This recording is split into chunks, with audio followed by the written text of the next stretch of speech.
جیسے کہ اعلان بھی ہوا ہوگا، اب تک موضوع بھی پہنچا ہوگا، آج ہمیں ایک خاص ٹاپک پر، ایک خاص موضوع پہ، ایک خاص وشے پہ بات کرنی ہے۔ وہ جو ہمارا وشے ہے آج کا، وہ ہے فکری ارتداد اور عقائد کی اہمیت۔ دیکھو، دین جو ہے نا، بنیادی طور پہ 3 چیزوں کا نام ہے۔ ہم سب اپنے آپ کو مسلمان کہتے ہیں، تو مسلمان کس کو بولتے ہیں؟ مومن کس کو بولتے ہیں؟ تو 3 چیزیں ہیں اس میں بنیادی طور پہ۔ ایک ہے دل سے کچھ باتوں کو ماننا۔ تو سب میں پہلے کون آئے گا؟ مومن بنانے کے لیے سب میں پہلے کس کا تعلق آئے گا؟ دل کا آئے گا۔ دوسرا ہے زبان سے اقرار کرنا، اور تیسرا ہے اعضاء سے عمل کرنا۔ تو 3 باتیں اسے ذہن میں رکھیں۔ دل سے ماننا کچھ باتوں کو، اس کا زبان سے اقرار کرنا، اور عمل کر کے اس کو ثابت کرنا۔ اب دل سے ماننے کا کیا مطلب؟ کہ اللہ کے رسول صلی اللہ علیہ وسلم نے ہمیں جو باتیں بتائی ہیں اللہ کے متعلق، نبیوں کے متعلق، کتابوں کے متعلق، تو یہ جو باتیں ہمیں بتائی گئی ہے اسے دل سے ماننا، صرف جاننا نہیں بلکہ ماننا۔ کیسا ماننا اس کو، اسے بھی سمجھیں۔ دیکھو، اللہ تعالیٰ نے ہمیں جو علم کا ذریعہ دیا ہے، علم حاصل کرنے کا، ہم کسی چیز کی بھی معلومات جو حاصل کرتے ہیں تو وہ 3 طرح کی ہوتی ہے۔ پہلا، اللہ نے جو علم کا ذریعہ ہمیں دیا ہے اسے ہم بولتے ہیں 5 سینسز، حواس 5۔ یعنی میں کسی چیز کا علم حاصل کرتا ہوں چکھنے کے ذریعے سے کہ میٹھا ہے، پھیکا ہے۔ سونگھ کر معلوم کرتے ہیں کہ گلاب ہے، کیوڑا ہے، چمیلی ہے، موگرا ہے، کون سا ہے، تو سونگھنے کے ذریعے سے۔ بعض چیزوں کا علم حاصل ہوتا ہے سننے کے ذریعے سے، کہ ہم دیکھ کر علم حاصل ہوتا ہے، چھونے کے ذریعے سے علم حاصل ہوتا ہے۔ تو یہ جو 5 اللہ نے طاقتیں دی ہیں نا، ہیئرنگ پاور، سینگ پاور، لسننگ پاور، سمجھ رہے، ٹچنگ پاور، یہ اللہ نے صلاحیتیں دی۔ لیکن یہ چیزیں جو ہے نا، اس سے جو علم حاصل ہوتا ہے اس کو کہتے ہیں احساسات۔ اس کو کیا بولتے ہیں؟ احساسات۔ کہ میں ٹیوب لائٹ دیکھ رہا ہوں تو ٹیوب لائٹ کا جو مجھے علم ہوا یہ احساسات کے قبیل سے مجھے محسوس ہوا۔ لیکن یہ 5 سینسز جو ہے نا، وہ محدود علم دیتے ہیں اور غلطی بھی کرتے ہیں۔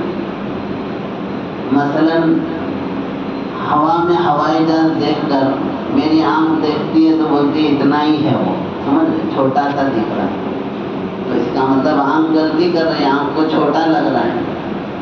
موبائل فون ایک کا بجتا ہے، 4 لوگ جیب میں ہاتھ ڈالتے ہیں، کیا مطلب؟ کان غلطی کر رہے ہیں۔ بخار ہے، جانڈس ہو گیا ہے، جانڈس آدمی اگر بہت زیادہ چڑھ گیا تو پیلا دکھنے لگتا ہے سب کو، اور اگر میٹھی چیز بھی کھاتے ہیں تو کڑوی لگتی ہے بخار میں۔ تو یہ غلطیوں کو روکنے اور آگے کا علم دینا۔ مثال طور پر میری آنکھ دیکھ رہی ہے، ٹیوب لائٹ کا وجود ہے، لیکن کسی نے اس کو لگایا ہوگا، یہ میری آنکھ علم نہیں دے گی، میری آنکھ صرف اتنا علم دے گی کہ یہ موجود ہے۔ تو یہ جو علم ہے محدود علم، اسی لیے ایک جو سینس علم دیتا ہے دوسرا نہیں دے سکتا۔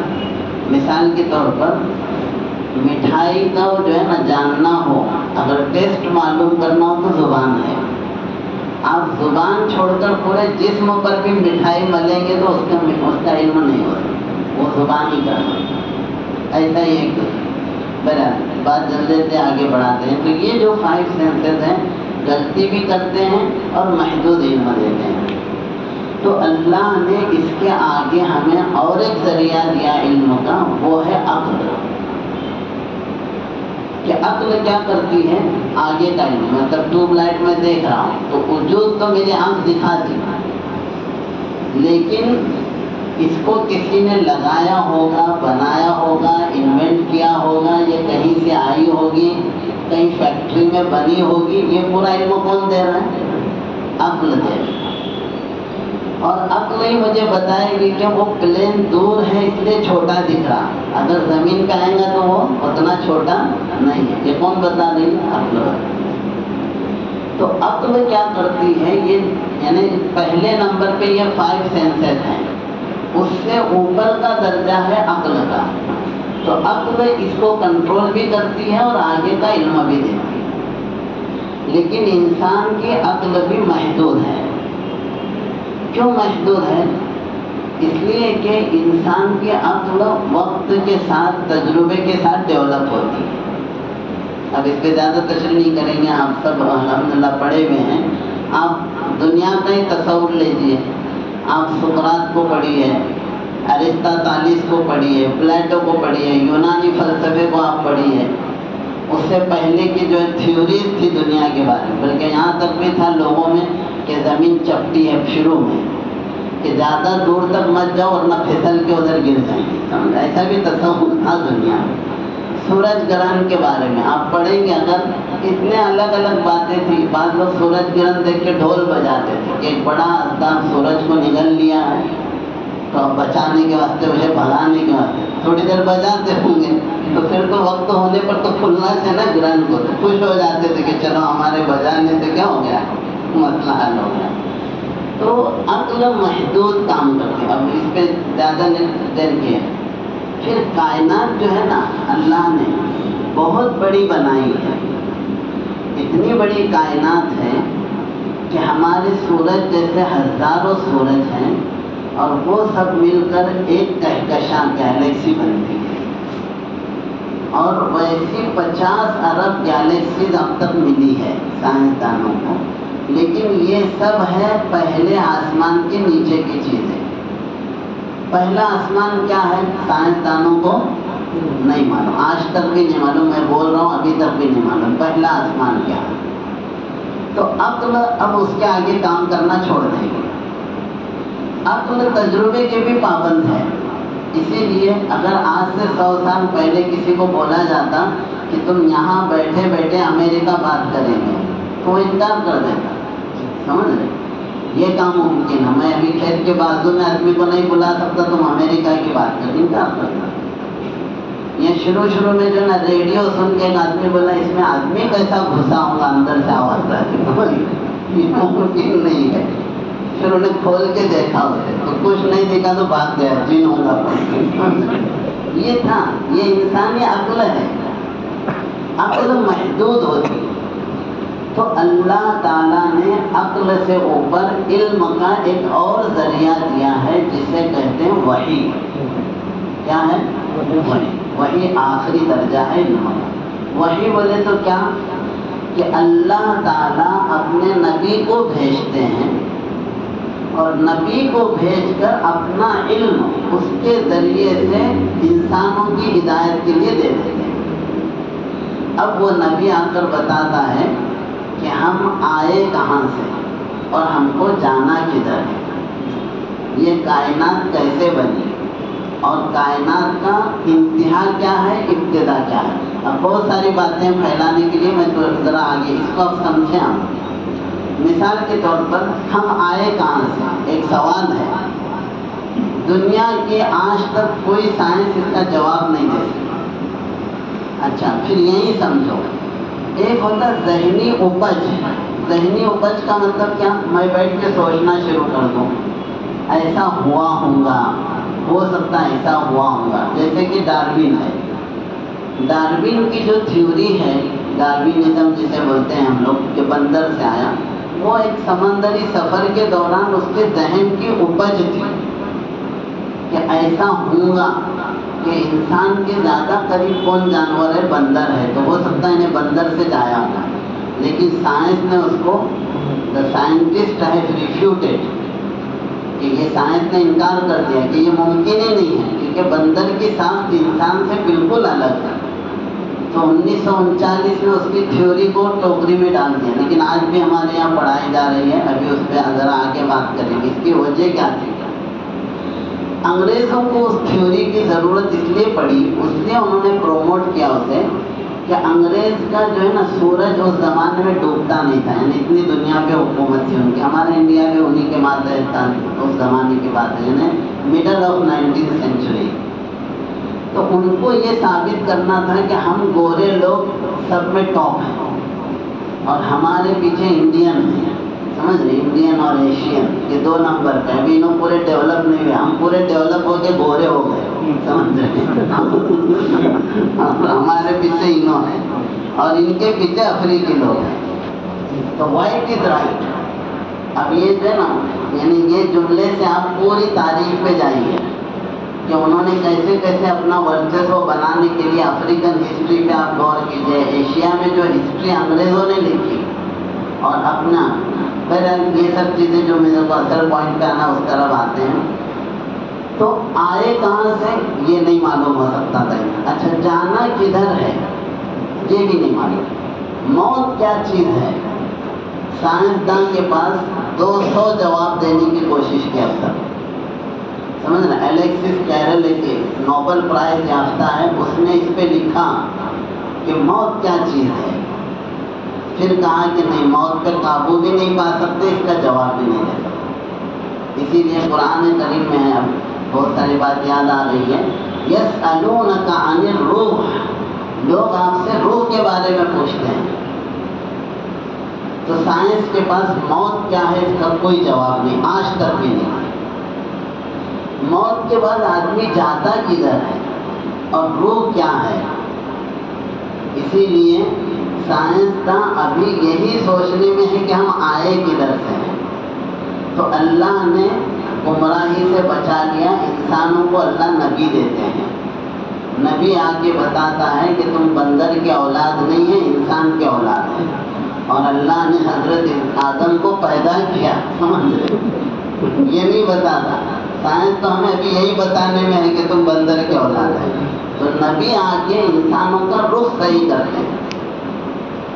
نبی خیر بہت ساری چیزیں اس پہ الحمدللہ اہل علم دیکھ رہا ہوں میں، آپ سب پڑھے ہوئے، اس کو اسٹڈی کریں تو اللہ تعالیٰ نبی کو بھیج کے بتاتا ہے کہ میں نے آدم کو پیدا کیا، قرآن نے ذکر کیا انسان کی پیدائش کیسے ہوئی، حضرت آدم کو پیدا کیا، روحوں کو پیدا کیا، پھر وہاں سے جو ہے ماں کے پیٹ میں اللہ نے وجود بخشا، پھر اس دنیا میں لایا، پھر اس کے بعد موت ہوگی، پھر برزخ ہوگی، برزخ کے بعد قیامت ہوگی، حشر ہوگا، حشر میں پھر حساب کتاب ہوگا، پھر پل صراط ہوگا، اس کے بعد جنت ہوگی یا دوزخ ہوگی۔ تو کہاں سے آئے تھے یہ بھی پتہ چلا اور کہاں تک پہنچنا ہے یہ بھی معلوم، کائنات کی پوری تاریخ بتا دی۔ یہ کون کرتا ہے؟ نبی کرتے ہیں، یہ عقل نہیں دکھا سکتا۔ نبی کا ذریعہ اور وحی کا ذریعہ عقل سے اوپر ہوتا۔ اب آؤ ایمان پہ واپس آؤ، یہ اتنی باتیں سمجھانے کے بعد اب ایمان کس کو بولتے ہیں؟ ماننا۔ تو جو علم 5 سینسز حواس خمسہ سے حاصل ہوتا ہے اس کو احساسات بولتے ہیں، اور جو عقل سے حاصل ہوتا ہے اس کو ادراکات کہتے ہیں، اور جو وحی سے معلوم ہوتا ہے اسی کو ایمان کہتے ہیں۔ کہ وحی سے جو حاصل ہوتا ہے، اب اس کو سمجھو، ایک بار اپنے ذہنوں میں ریپیٹ بھی کرو جو میں کہنا چاہ رہا ہوں۔ ایمان کہتے ہیں احساسات اور ادراکات سے اوپر اٹھ کر، احساسات اور ادراکات سے اوپر اٹھ کر اللہ کے نبی کو اللہ کے نبی مان کر ان کی باتوں کو مان لینا۔ سمجھ میں آ گئی ایمان کی تعریف؟ ایمان کس کو بولتے ہیں؟ مطلب کیا ہوا؟ احساسات سے اوپر اٹھ کر، کیا مطلب؟ میری آنکھیں جو دیکھ رہی ہیں یہ غلط ہو سکتا، لیکن نبی کی بات غلط نہیں ہو سکتی۔ میرا ذہن جو سوچ رہا ہے وہ غلط ہو سکتا، لیکن نبی کی بات غلط نہیں ہو سکتی۔ اب اسے سمجھنے کے لیے اس بات کو پھیلانا، مثال کے طور پر اللہ کے رسول صلی اللہ علیہ وسلم نے فرمایا قبر میں عذاب ہوتا ہے، جنت ہے دوزخ ہے، میری آنکھوں نے نہیں دیکھا۔ اگر ہم قبر پہ ہائی ریزولوشن کیمرے بھی لگائیں گے تو ہمیں نہیں دکھتا، لیکن اللہ کے نبی نے فرما دیا تو وہ سچ ہے۔ ہوتا ہے، میری آنکھ نہیں دیکھ رہی، میری آنکھ غلط ہو سکتی، میرا ذہن اس بات کو نہیں سمجھ۔ اچھا دوسری بات یہیں رک کر، اللہ کا علم وراء الورا ہے، تو وہ جب اللہ تعالیٰ کہیں گے، اب جیسے مثال طور پر اس کو اپنے اس میں سمجھو، کچھ لوگوں نے عقل کو اتنا ورچسو دیا کہ وہ وحی کو عقل پہ تولنے لگے، یہ ان کی بہت بڑی غلطی تھی۔ غلطی کیسا ہوئی؟ اب اسے اگر پھیلائیں گے تو ایک اور موضوع اٹھے گا کہ ایک طبقہ آیا جسے معتزلہ بولتے ہیں، اس نے کیا کیا، قبر کا عذاب ہم نہیں دیکھ رہے نا، تو انکار۔ ان لوگوں نے انکار کرنے کی جو بیس بنائی نا، آج کی سائنسی ترقی بالکل، اگر وہ زندہ ہو کے قبر سے آئیں گے نا تو آنکھوں سے دیکھ کے شرمندہ ہوں گے اپنی باتوں میں۔ مثال کے طور پہ ایک مثال دے گا، ایک میموری ہے میرے پاس، میموری کارڈ ہے یا پین ڈرائیو ہے، آپ پین ڈرائیو میں آپ کو کہوں کہ اس میں جو ہے نا 70,000 کتابیں ہیں، ٹھیک ہے، اور اتنے سارے اس میں جو ہے نا تصویریں ہیں، یہ ہے، میں گناؤں۔ اب ایک آدمی جسے تجربہ نہیں ہے وہ کیا بولے، لا ادھر، اس نے کٹ کر دیا، اسے توڑ دیا، توڑ کے دیکھا تو اس میں تو ایک بھی نہیں ہے، تو جھوٹا آدمی ہے، 70,000 کتابیں بول رہا تھا۔ 70,000 کتابوں کے لیے تو پوری ایک لائبریری چاہیے، ایک بلڈنگ چاہیے، اور پین ڈرائیو میں ہے بول رہا۔ اب اس نے کھول کے دیکھا، آنکھوں نے نہیں دیکھا۔ اس کے لیے علم چاہیے، جسے کمپیوٹر کا اور جسے ماڈرن چیزوں کا علم ہوگا وہ کیا بولے گا، ہاں بھائی اس میں 70,000 تو کم ہے، 70 لاکھ کتابیں بھی اگر ہوں گی تو تسلیم کیا جائے۔ تو یہ تو خود سائنس ہمارے سامنے ثابت کر رہا ہے نا کہ میرے آنکھ کا دیکھا ہوا غلط ہو سکتا۔ اسی طرح سننے پر آپ بلوٹوتھ لگائیں گے، یہاں کوئی سسٹم رکھا ہوا ہے، میں بازو بیٹھا ہوں، میں نہیں سن رہا ہوں، اور آپ کے کان میں ایک ڈیوائس لگائے تو آپ سن رہے ہیں۔ تو یہ سائنسی انکشافات خود بتا رہے ہیں۔ اسی لیے اب یہاں آؤ، جتنے بھی فتنے ہیں نا آج کالج کے بچوں کو ہمارے، وہ کیا کر رہے ہیں، دین کو عقل پہ ناپنے جا رہے ہیں، جبکہ عقل نیچے کی چیز ہے۔ ہاں عقل کو سمجھنے کے لیے دین پہ سمجھنا ضروری ہے۔ اسی لیے احساسات ادراکات، کس چیز کو ہم سمجھیں، یہ جو پروگرام اپنے کو کرنے کی ضرورت کہ آپ کیوں پڑھ رہی ہیں، اس کو سمجھانا ہے سر۔ اس وقت ایمان یعنی اللہ کے نبی کو اللہ کا نبی مان کر ان کی باتوں کو احساسات اور ادراکات سے اوپر اٹھ کر مان لینا ایمان۔ اسی لیے کتنے بھی لوگ آئیں گے کچھ بھی بولیں گے، ابھی کیا ہو رہا ہے، جیسے قربانی کے ٹائم جو ہتھیار ہے، یہ ہے وہ ہے، تو ایک مومن کیا کہے گا، بھائی تم ہزاروں دلیل دو، میں نے بنا دلیل کے اللہ کے رسول کی بات کو مان لیا، یہ ہے ایمان، بنا دلیل کے۔ اور اسی کو غیب پہ ایمان لانا بولتے ہیں، جیسے یؤمنون بالغیب ہے نا، تو وحی کی بات، اللہ کے نبی کی بتائی ہوئی بات، چونکہ یہ اللہ نے بتائی ہے، جو پیدا کرنے والا ہے تو اس کی بات تو 100% ہوگی، ہمارے آنکھوں کا دیکھا۔ جیسے میں نے کہا نا، ابھی سائنٹسٹ اگر آپ کو پین ڈرائیو دے رہا ہے تو وہ سائنٹسٹ کی بات ہے تو وہ صحیح ہوگی، کیونکہ اس کا تجربہ اتنا آگے ہے۔ تو یہ تو چھوٹی چیز ہے، اللہ کے لیے تو بڑی مثال ہے۔ تو اتنا سمجھنے کے بعد ایک بات اور سمجھنا ہے، تو اب اللہ کے رسول صلی اللہ علیہ وسلم نے ہمیں کچھ باتیں بتائی ہیں جسے دل سے ماننا ضروری ہے۔ انہی چیزوں کو ہم کہتے ہیں عقائد۔ سمجھ، عقائد مطلب کیا، اللہ کے بارے میں کیا کیا ماننا ہے، یعنی اللہ کو کیا ماننا ہے۔ مثال کے طور پر کوئی اتنا مانے کہ اللہ ایک ہے، تو اتنا کافی نہیں ہے، اتنا ماننے سے کوئی مومن نہیں بن جائے گا، سمجھ رہے۔ بہت سارے لوگ بولتے ہیں سب کا مالک ایک ہے، سمجھ رہے، بھیو نہ کوس بھی تجھا پاٹیشیا ہے، سمجھ رہے، کہ ایک خدا ہے، تو نہیں، اتنا نہیں۔ اللہ کو ایک ویسا ماننا ہوگا جیسا اللہ کے نبی نے بتایا ہے۔ اب اللہ کے نبی نے کیسا بتایا اللہ ایک ہے، تو اب اس میں 3 باتیں آئیں گی۔ اللہ ایک ہے اپنی ذات میں، کہ اس اکیلے نے پوری کائنات کو پیدا کیا بغیر کسی مدد کے،